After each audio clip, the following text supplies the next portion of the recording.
Hey, Tim, I think maybe I will text you after the meeting, but I'm going to be asking if I check my GPS and come with maps and I find get myself all the way down to Quilcene, maybe I can take you out to lunch and we can chat.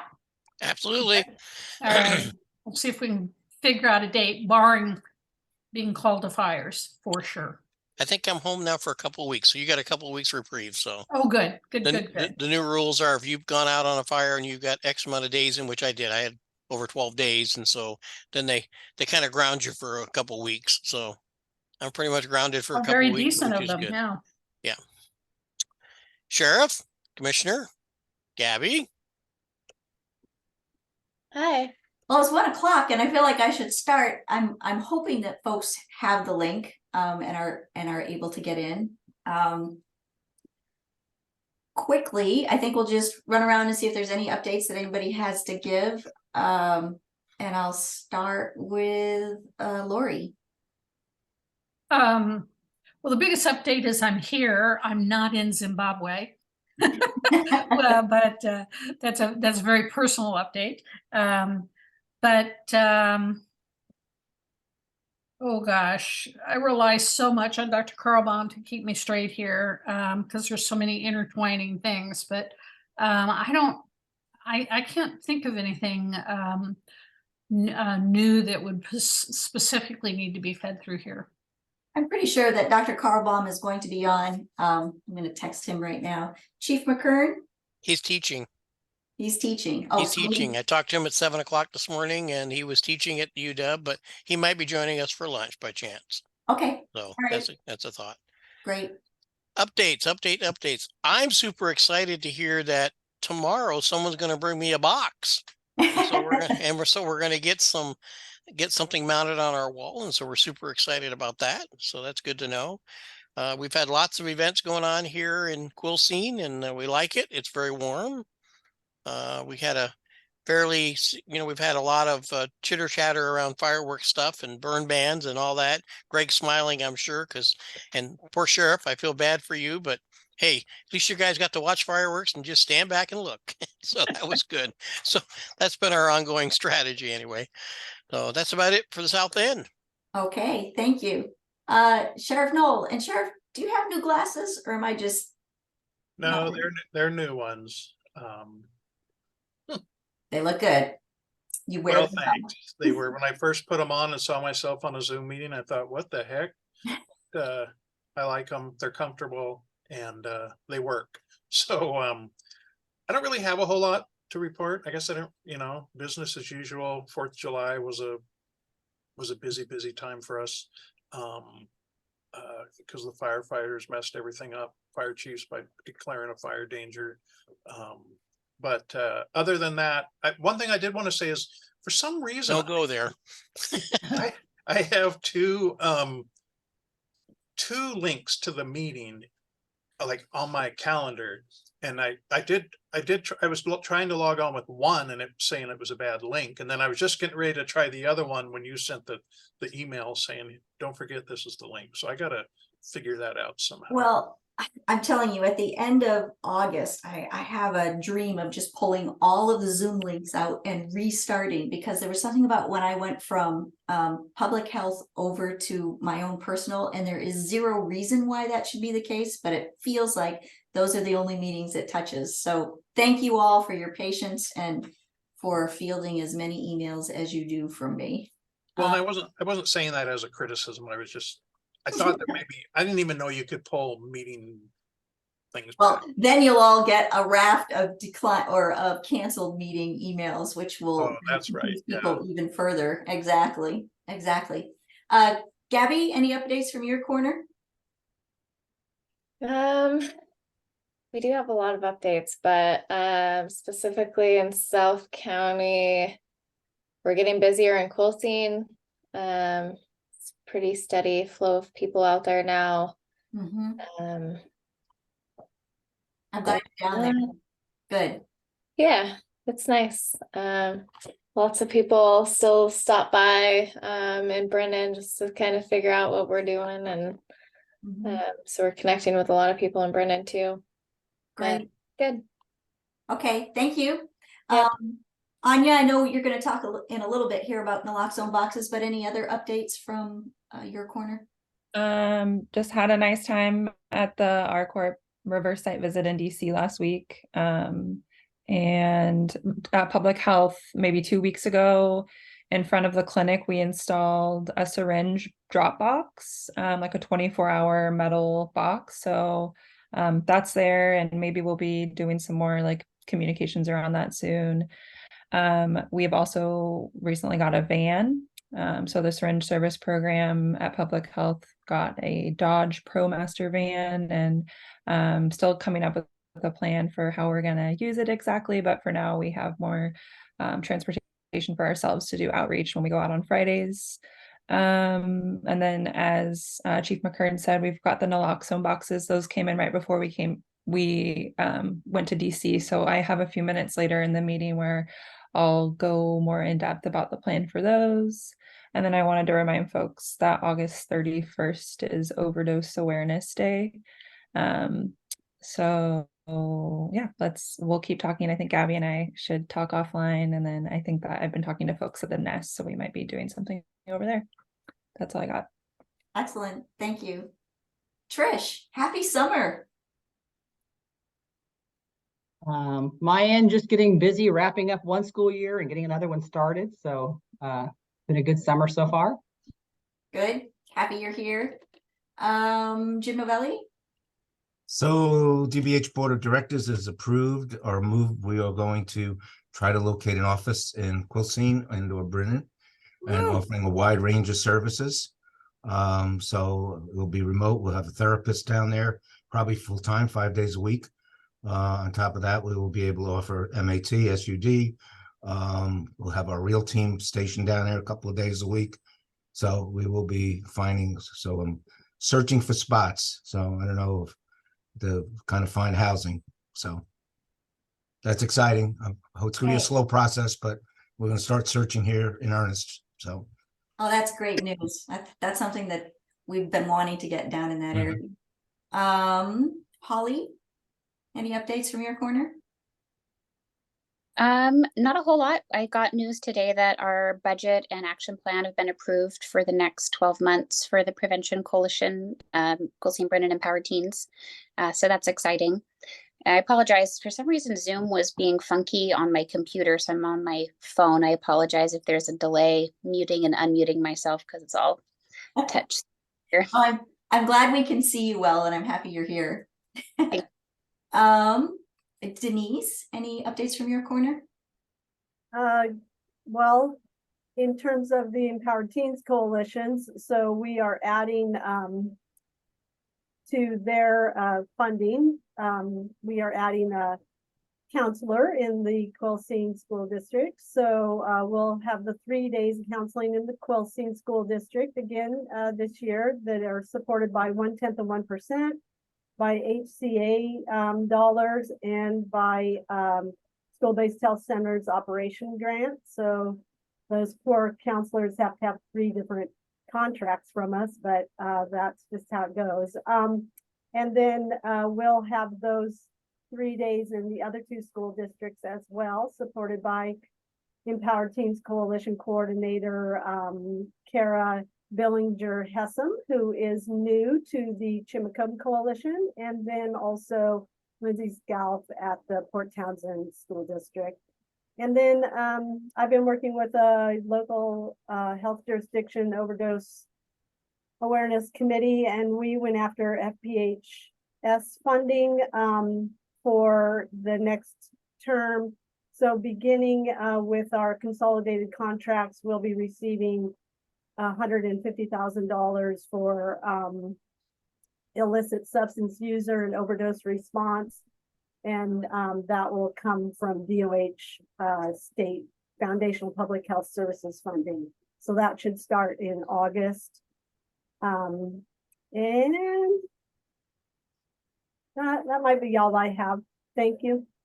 Thank you, Denise. I don't think we can overestimate how much work it is, especially on the school counselor front, to keep all of those contracts straight and figured out for every school year. And Denise, thank you so much to you, to public health, to the BHAC, to everybody who's doing work to keep that covered, because it is such an important part right out of the gate with our kids. Okay, Commissioner Brotherton, any updates on your front? I'll be quick. I of course have my normal conflict, so I'll have to leave at 1:30 for a hearing with Jefferson Transit, but happy to announce that we have a new South County Jefferson Transit board member with Vivian Kuehl from the Quilcene School Board. And then you might know John Nowak from Port Townsend School District is our other new Jefferson Transit board member. So really excited. That should be starting today at the hearing that we're going to. And then I just want to make sure, I know if I missed the talk about the naloxone boxes later, I know there was some miscommunication about whether they needed power and Wi-Fi, and I think that got all straightened out, but I just want to make sure that it did. So if there's anything I can do to help, let me know. But excited about all the activity that's happening here in South County. So yeah, enjoy the update so far. Thanks. Thank you. I do think that we're all clear. Denise, did you have a question or a thought? Go ahead. I was just going to answer the question that you're about to answer. So go ahead. I think we're clear. Am I right, Denise, that we don't need all of that and we are moving forward, starting to get things installed? Correct. We're clear, and they just have to put it on their schedule, which is pretty backed up. And there were some questions about whether or not there was technology and electricity involved. And so I have shown the boxes to Ben and Matt, and I let Chris know that I had showed those boxes to them, and that they're essentially just medicine cabinets that will go on the exterior walls. So great. Okay, onward. Dr. Carlbaum. Not a ton of updates. Enjoyed meeting the commissioners in Brennan and having some good conversation around care in South County. Great. Thank you. Scott Waller, I know not everybody knows you here. We welcome you introducing yourself. I know we're going to hear from you a little bit later in the agenda. Thank you. I'm glad to be here. Scott Waller, and I'm going to be talking about with Holly about ripple effects mapping. Great. Thank you. Okay, so do you all have the Sheriff Noel?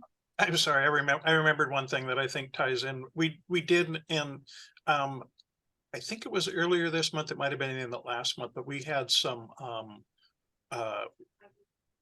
we had some training at the Quilcene School on active shooter with the fire department down there. So I just wanted to, and that went really well, I thought. And so just wanted to throw that out there. We had 2 days down there, and well, that was quite an effort. it was good. Yeah. Yeah, good. Chief McKern, you heard good things about that? All right. See, thumbs up. That's all we need. He wouldn't come. He had to go to a fire, so he wasn't there. As is always the case. So today in our agenda, I've put the link for the meeting packet, but I'm not going to throw it up on the screen. You guys can look at it on your screen. Next, we're going to have Anya give us a bit of an update about the naloxone emergency boxes. Then we're going to talk a bit in general about the behavioral health consortium's sustainability and what's happening on that front. And then dig a little deeper into what do we think about the sustainability for this particular table here in South County. So I'm going to turn it over to Anya for any updates she'd like to give us around those naloxone boxes.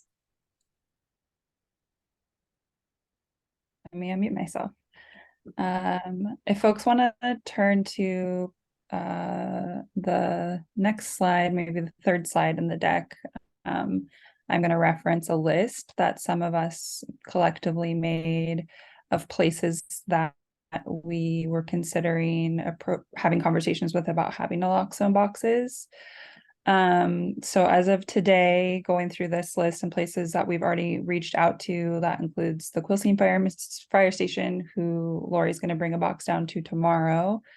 And then I think I don't think we're like confirmed on the Brennan fire station, so that's still needs to have conversation, but hopefully will be just as easy, as well as the Brennan Community Center and the Quilcene Community Center. I know that Lori and Denise and Commissioner Brotherton and I have been in conversations with folks at the county about getting those up at both the Brennan and the Quilcene Community Center. Lori and I had meeting with the board of the Port Hadlock Library maybe 2 months ago, and they coincidentally just reached out to me this morning. So they're excited about getting that up soon and doing some maybe kind of event around that. And I would come down and do a training, like a public training at the library, as well as do a staff training at the library. And then have still an open conversation with the city about the Water Street bathrooms, as well as the skate park. So that's not a sure thing, but the conversation's been open there. I believe that we're putting one up in front of the public health clinic soon, Denise. Yeah, I think that's happening. I'm sorry, Anya. No. What was the question? I wasn't completely paying attention. I beg your pardon. The naloxone boxes, we were talking about putting those out front, and as soon as the folks are available to come and install those. Absolutely, yes. Yep. And then have been in touch with folks over at Caswell Brown through OLLICAP, and OLLICAP wants as many as we'll give them. So I said that we could start with giving them one, and then potentially if there's more funding for us to buy these, or if they can find more funding in their own budget. They said they definitely want one at Caswell Brown, and they'd also like one at Seventh Haven and in front of their office on Sims Way there. And then Lori and I also met with the folks from Haines Street, from the Jefferson Transit, and they are happy to be receiving the Haines Street Park and Ride box, as well as the box down at Four Corners. So as you can tell, we definitely have a need for more than 10, and some of these organizations want more than one. They just came in before I left for DC, so hopefully by August I'll have, a majority of those places will have received their boxes, and maybe we can reevaluate what the need or request is if folks want more of them. Do anybody have any questions or are taking a look at this list, think of places that they want to prioritize? Or yes, Sheriff Knoll. Well, I wanted to get one out here at the sheriff's office, and okay. And so anyway, if there was one available, if not, we could always purchase one. But it'd be nice if we'll figure that out. We'll figure that out and get one. Okay. And then if someone could provide the naloxone, and then what I'm going to do is use that to outfit the deputies with naloxone. So that's the way we'll get our free naloxone, is out of the naloxone. You're just always gonna pull it out of the emergency box. No, and I think I asked that at a meeting because I wasn't sure if it was appropriate to have one at the sheriff's office, and people said, no, that's a good idea. Yeah, I think it's a great idea. I think one right outside the jail is a good idea. Well, and that was, we weren't sure. And my thought is we'd want to have it outside, right? Then it's more accessible, I think, like the less. One deputy said, well, is it going to be inside of the jail? And my thought was, I didn't like that idea. I thought it should be more kind of incognito, or whatever, be just out in the open, which I think is how they're going to be at most places, right? So we can make sure your jail superintendent or folks have naloxone on hand. And they do, yeah. Okay, but I like the idea of the box outside. Yeah. Yes. Yeah. Okay, thanks. Okay, we'll get together with you on that. Commissioner Brotherton, and then Dr. Carlbaum. Yeah, I was just thinking about the Tri-Area Community Center, and as you work with facilities to get on their list, it seems logical just to kind of get on the list for all 3 community centers that they manage at the same time. So just a suggestion. Oh, that's a really good idea. Thank you. Thank you. Yep. Dr. Carlbaum? Yeah, I think we don't have to talk about it now, but just thinking about a plan for who's going to check, and is it a whole system? Does the owner of the box have to come call you to request naloxone, or is there sort of a rounds that someone will drive around every once in a while and check, or etc.? Depending on the location, like working out different, what works for each location. So it sounded like in Quilcene that, the Quilcene Fire Department was gonna have someone checking it, and then I can keep, like, when Lori brings the box down later today or tomorrow, I was gonna send down 10 boxes of naloxone so that they can have some on hand. So hopefully if it's being used, they can replenish it a little bit, and then when they start to run low, I can make sure they get it. I'm using the Department of Health grant naloxone that we get for free, that's like intended for this purpose of distributing to the general public and people who'd be impacted. So for now, through me, there's a free supply of naloxone. And then for each location, I'll either check it or there'll be like a person at that agency or at that location who will communicate with me so that I'll know when they're running low and we can coordinate getting them more. Perfect. I just want to make sure it's not you doing it all, because that seems like Yeah, that I don't want to potentially- drive around to the 10 boxes every week, but hopefully someone who's near each box, like someone from the sheriff's office can be like, hey, Anya, we only have 3 left. Like in the next week, can you get, 10 more down to me or something like that? Sheriff Noel, did I see your hand up? Yeah, just it made me think, how, is there like a number of boxes that will be, I mean, when a stocked box, how many would it have in it? That's a good question. And I like we really just got them, and so we're figuring that out now. And I guess that's something we can have a conversation about. I'd love to hear Gabby's opinion because I know that they've been stocking them over there. I believe in recovery for at least a little while now. So I don't, Gabby, are you putting in like just the whole naloxone box? Or are you like making the little kits with the masks? How have you been stocking them? We've been putting the whole naloxone box so everybody can just take 2 doses. We put one of our like 24-hour line cards in each box. Each box holds 9 naloxone boxes. And they come with like little Velcro tabs, and so you just stick them to the back wall basically, and somebody can just go in and pull one out and go on their way. So it sounds like fully stocked would be 9 at a time in each box. Well, do you do that, Gabby? I mean, I know when I saw yours, there was just a few in there, and that made me think, because my first thought was, oh, it's going to be stocked to the gills. And then when I saw it, I thought, well, yeah, maybe you don't want to have, I don't know. I mean, you want everyone to have it, but if that. And I also want to highlight for Anya, Dr. Carlbaum's question about the 4 milligram nasal or the 8 milligram. Which is it that we're? The 4 milligram.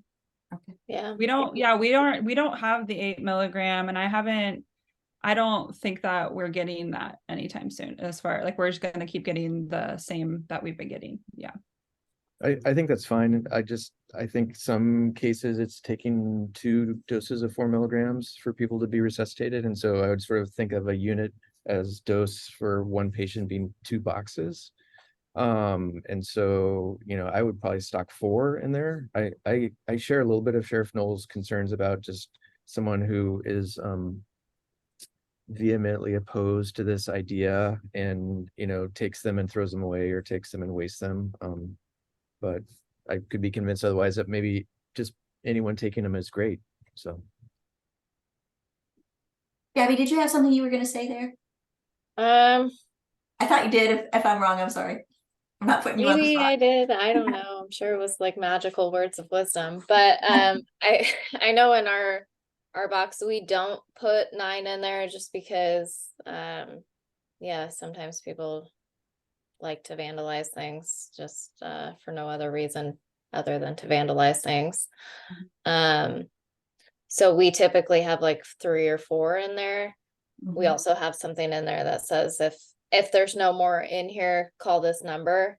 But like the first person at my office every day checks that box before they walk into the door. So if any's been removed, it's immediately replaced.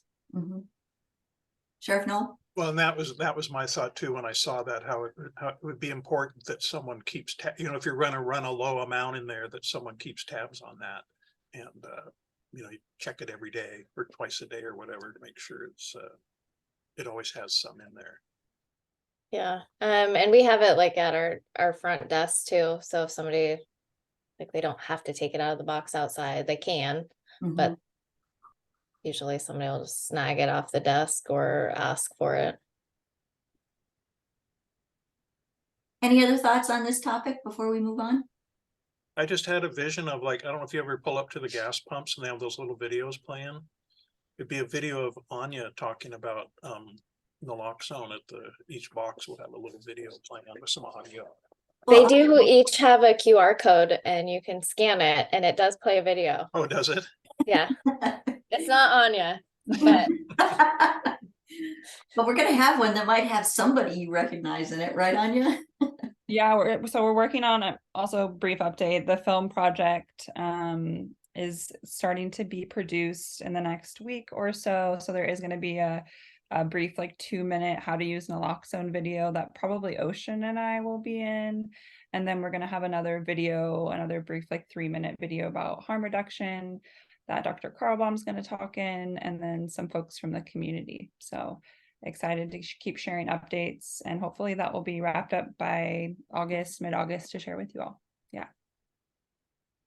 Great progress. Okay, I wanted to talk really quickly just about the sustainability aspect of the behavioral health consortium under which this group also meets. In your packets on slide 4, I give a little bit of an overview of the fact that we did receive the no-cost extension from HRSA. And basically, if you look at slide 6, you'll see what that no-cost extension work plan is. It gives us the ability to, we don't get any more money, but we are allowed the rest of until August of 2024, till the end of August of 2024, to complete the projects that we had budgeted and set up in the work plan.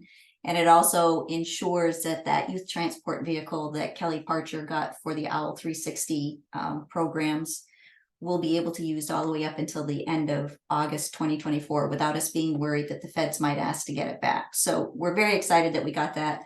We also have the ability to do a little bit of cleanup on some data and to continue collecting data that will give us sort of a how we've been looking at our data over time, not necessarily in this group, but the consortium at large has been, and so it will allow us to continue that throughout that year and to actually get it analyzed by HFPD, our data analyst folks. And then we knew that we were going to, because we're putting up more boxes, it requires some more community engagement, so we'll be able to finish that.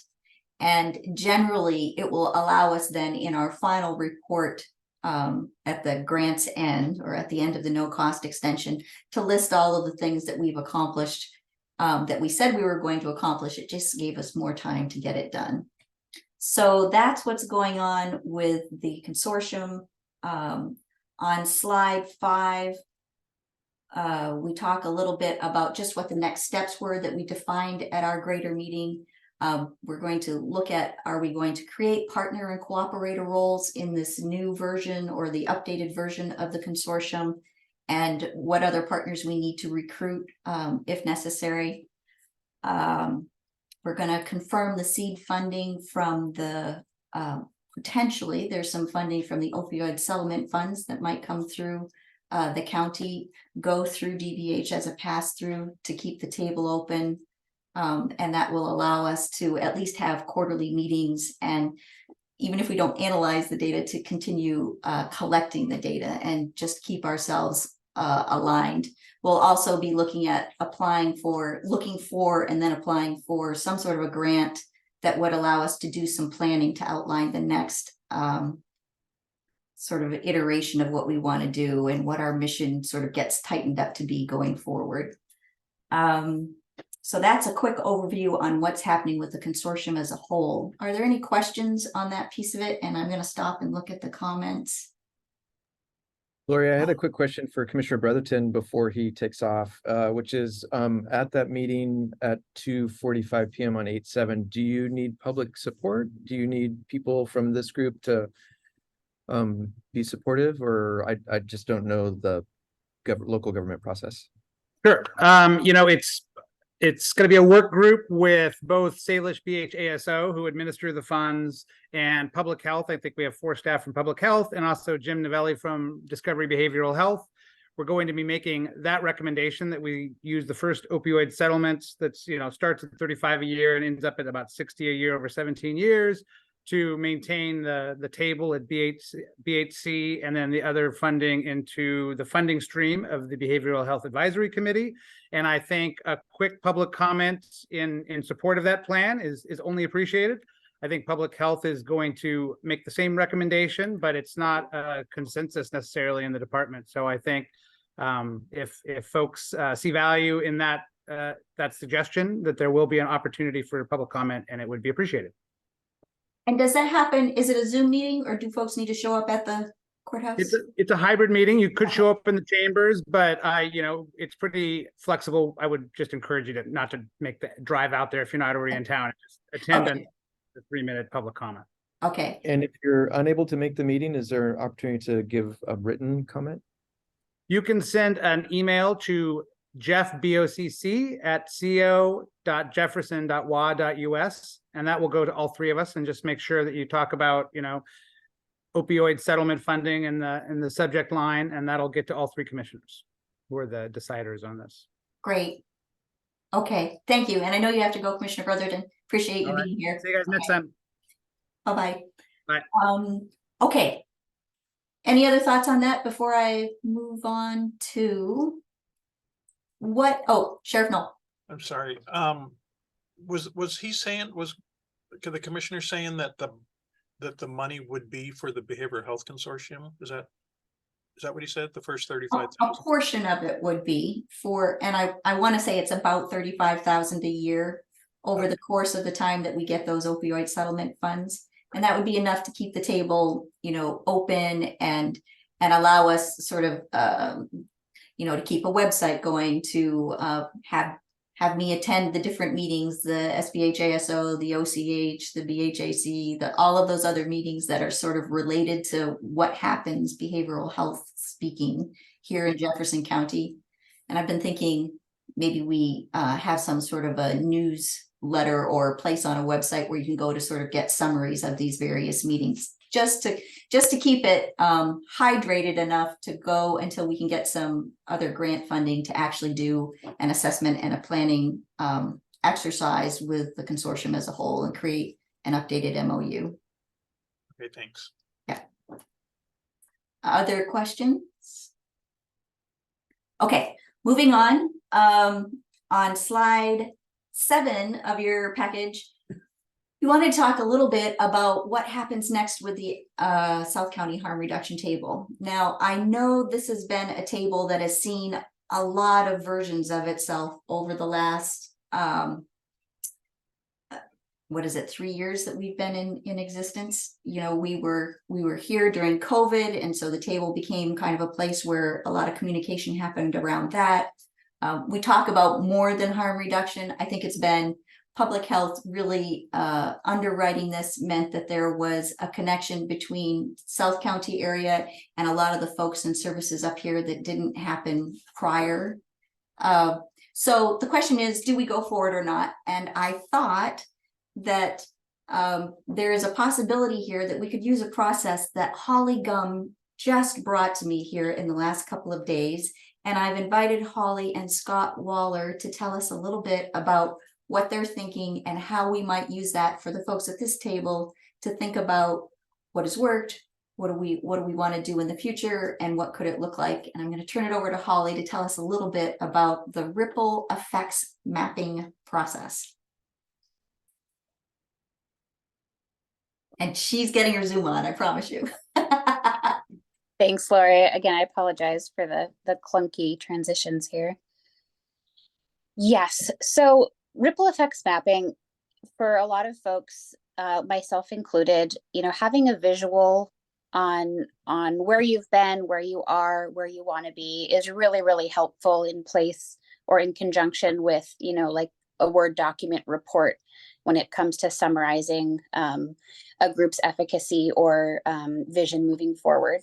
And so Scott Waller, who's with me today, has actually been a great mentor in kind of this qualitative way of bringing all this information that any sort of group whether it's a prevention coalition like I coordinate, or kind of something with a little bit more tangents like the South County Harm Reduction group here.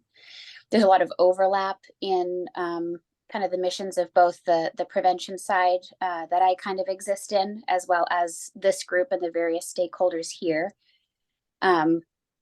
So Scott has been working with me to kind of hone those evaluation skills. And I wanted to know if this was a resource or a strategy that the harm reduction group here would want to explore. So it consists of everyone kind of getting together in the same space, whether it's a virtual space like Zoom, in person for these things really, is always kind of better because you can, in person is usually always better for getting a feel for things.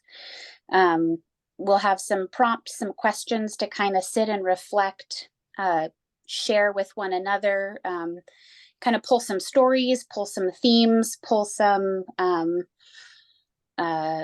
ideas out, and really kind of get them mapped out visually on a virtual whiteboard.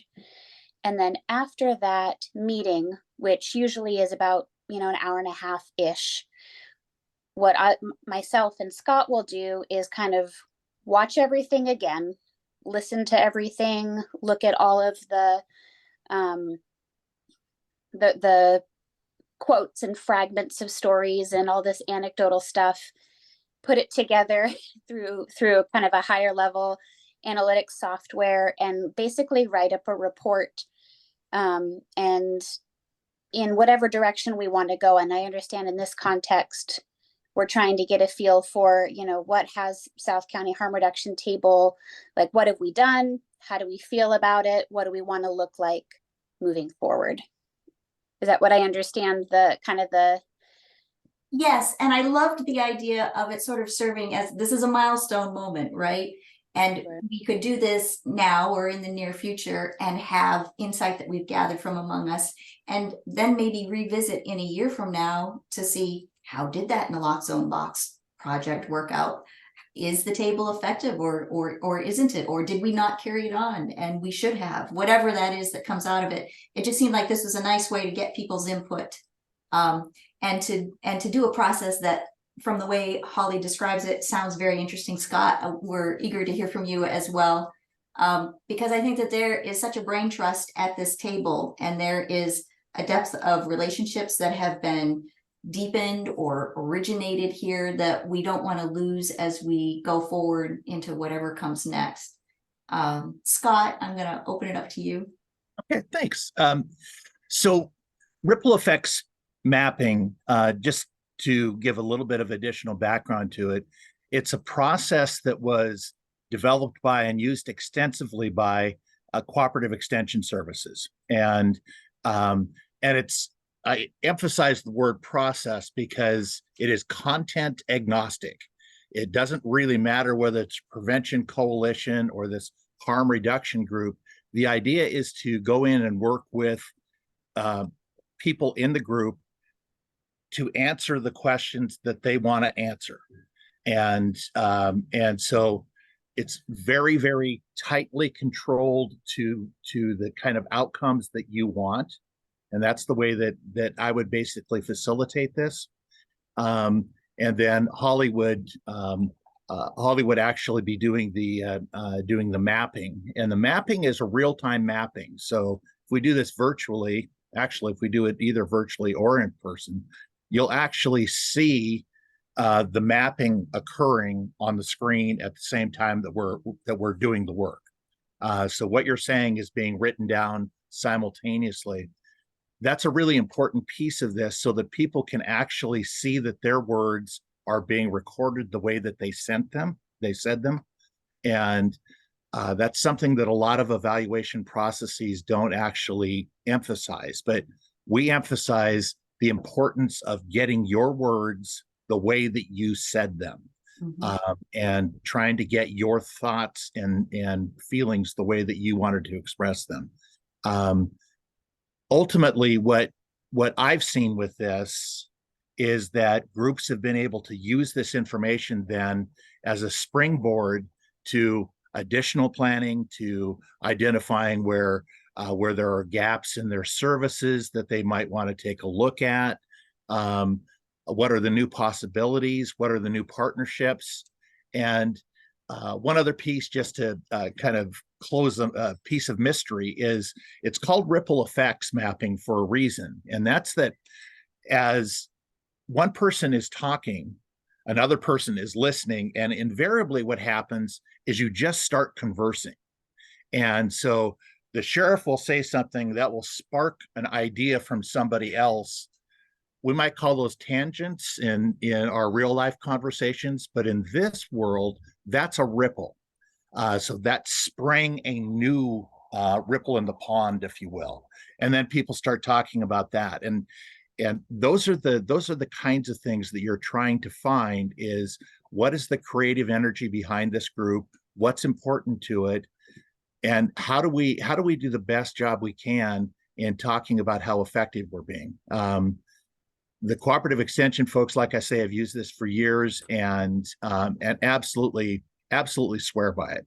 And I've become a real fan over the past couple of years and have done several of these and have been absolutely amazed at the results with the different groups that I've worked with.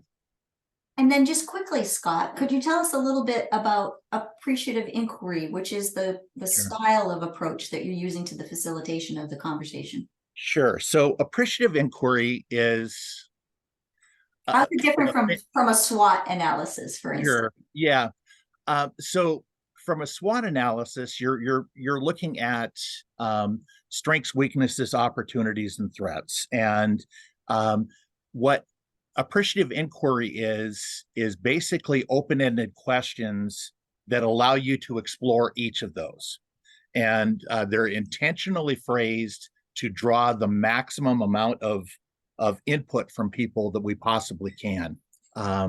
So appreciative inquiry, if you want to get down to it, it's a fancy open-ended question. There's a little bit more to it than that.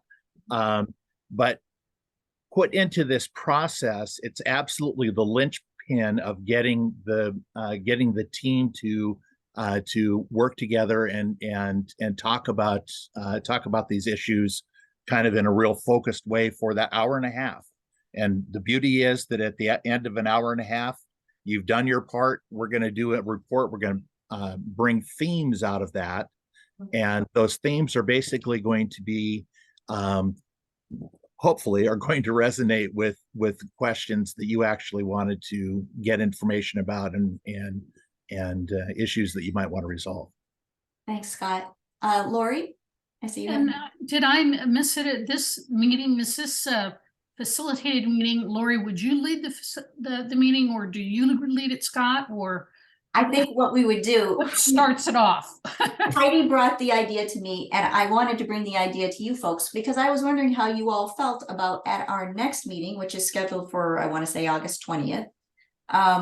If we had Heidi and Scott come, and Scott would facilitate the conversation, which is almost nice because he's more objective than I am, and Heidi would be mapping the conversation. And then in a month or whatever that it takes to sort of go through and sift and create the final report, by the next time we met, we would have the results of that conversation. And I like the idea of doing it in August because that is essentially the end of the 3-year period that we've been together. I know we've got this next year, but we don't know if we're going to meet every month or if we're not going to meet at all. So I like the idea of this being a milestone moment and doing this as kind of our last of the grant meeting. Did that answer your question, Lori? It does. And would you then present via an agenda the specific topics that are going to be addressed or the questions that are going to be asked so that we can ruminate about them a little bit beforehand? Or I'm going to let Scott take that one. Yeah, we'll between Holly and I, we'll communicate with you about the appreciative inquiry questions and get those to you. I'm just going to tell you a little bit about the process so you can get that in your head. And we'll start off a little bit by having a very brief review of the work that you've done, just so that everybody is kind of in the same cognitive space. And then we'll explain very briefly the ripple effects mapping process, introduce those appreciative inquiry questions. Then you will pair up with folks, and you'll actually answer the appreciative inquiry questions with one another in those pairs or triads. Then we'll come back and do that same exercise, but for the full group. And what we find is that the combination of getting to see the appreciative inquiry questions in advance so that you can think about them a little bit, having that kind of small group interview followed by the full group experience really just creates an absolute flood of ideas and input that we then will take and distill down to kind of central themes for you. Thank you. Any other questions or thoughts? Is there a general, we like this idea, or we'd like to think more about this? Yeah, thumbs up or thumbs down? Good idea? Sounds like too much work. Okay. I'm being funny. I'm trying to be funny. You are funny, but it's not the glasses. The glasses make you look very, reserved and not funny. Yeah, there you go. Then I think that's what our agenda will be for the next meeting. And I know that we've said an hour or an hour and a half. We are generally a small group. My intention would be to start this meeting and not just drag it out for an hour and a half if it didn't need to be an hour and a half. And we will communicate with you before the next meeting so that you have some idea, as Lori was asking, about the general content and the agenda of the meeting. Okay, well then that plans us for the next meeting. Is there anything else that folks would like to talk about? I know that Trish has always been good about being here, and she's our one school district person. I don't know who the other school district person is, and because that person will be new, they probably wouldn't be able to add a lot to that conversation. On the other hand, it might be useful for them to be here if they're actually, I don't know. Trish, can you tell us if the new superintendent in the Quilcene area is actually placed and there? I'm sorry, because I'm having so much Wi-Fi trouble at home. So I don't know if I'm freezing or not, but they've hired an interim superintendent. Yeah, they have hired an interim superintendent, and I'm pulling up his name right now, Lori. Thank you. Yeah, absolutely.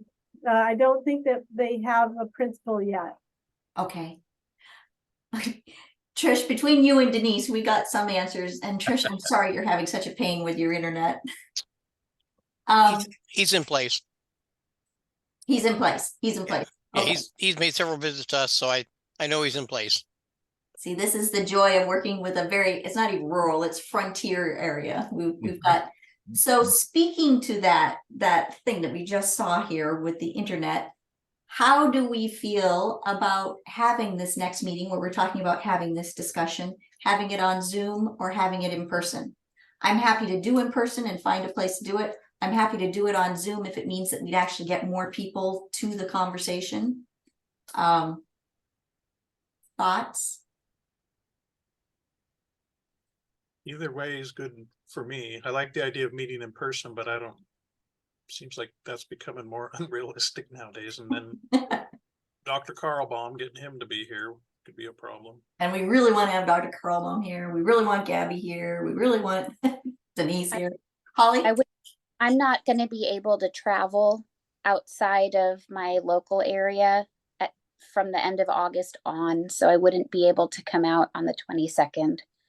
Can you believe, you guys, that I did not know until yesterday that Holly was going to have a baby? I'm so excited. Well, what if Dr. Carlbaum's there and the paramedics are great. You'll be fine. The EMTs can do it. I'm sure be great. but I've got a space that I kind of want to be in. Well, okay, so we are going to then plan to do it on Zoom because it means we can have Holly there. And And we will do the best we can to make sure that everybody's got a place to be that has decent internet. And Lori, can you confirm the date? I think, is it August 15th? You said Let's August look. 20th, which is a Sunday, which doesn't quite make sense. Oh, let's find the right date. Our next meeting is August 22nd. Is that right? Tuesday, got August 22nd. And let me tell you why it is that. Usually our meeting is the third Thursday, but that particular month, I'm going to be at my son's wedding down in Hawaii, and I wouldn't want to miss this meeting for the world. So I moved it to the next week later. But then we'll go back to, if we decide to have meetings going forward, we'll go back to the third Tuesday. I see that Denise was able to find the name Ron Moog, who is the superintendent in Quilcene. Thanks, Denise. And then it sounds like maybe the principal hasn't been assigned yet. Any other thoughts, questions before I let you all go? All right, thank you. Very productive meeting. Looking forward to seeing you next month. Be well. Thanks, everybody. Nice to meet you.